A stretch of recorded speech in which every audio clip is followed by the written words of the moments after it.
வசித்து வந்த வீடு மழையில் இடிந்து மண்ணோடு மண்ணாக எங்கே செல்வது என்ன செய்வது என தெரியாமல் 7 மாத குழந்தையோடு 2 ஆண்டுகளாக அரசு பொது கழிப்பறை கட்டிடத்தில் குடித்தனம் நடத்தும் இந்த பழங்குடியின தம்பதியின் நிலைமை யாருக்கும் வரக்கூடாதுதான்.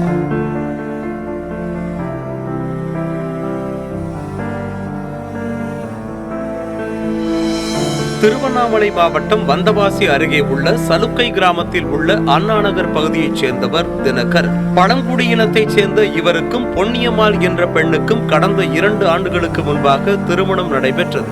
கூலி தொழிலாளியான தினகரன் வாழ்ந்து வந்த வீடு மழையினால் இடிந்து விழுந்ததாக கூறப்படுகிறது. இதனால் போக்கிடமின்றி தவித்து வந்த அவர் சலுக்கை கிராமத்தில் கட்டி முடிக்கப்பட்டிருந்த அரசு பொது கழிப்பறை கட்டிடத்தில் மனைவியோடு குடியேறியதாக கூறப்படுகிறது.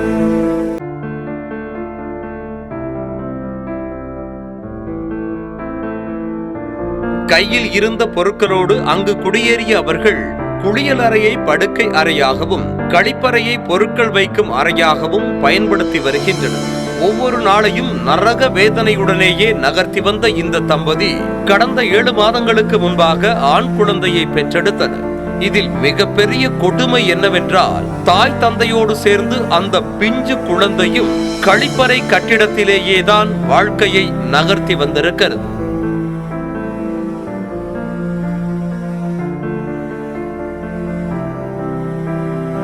அருகே உள்ள இடத்தில் விறகு அடுப்பை வைத்து சமைத்து அதனை கழிப்பறை கட்டிடத்தில் வைத்து சாப்பிட்டு பின்னர் அங்கேயே உறங்கி மிக துயரமான வாழ்க்கையை வாழ்ந்து வருகின்றனர்.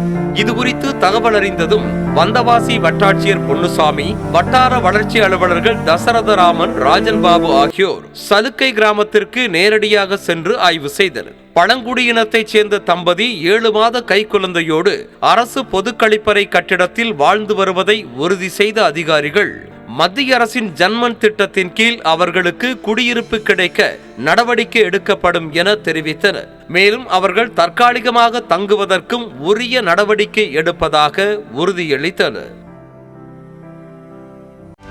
செய்திகளை உடனுக்குடனும் துல்லியமாகவும் தெரிந்து கொள்ள சப்ஸ்கிரைப் பண்ணுங்க.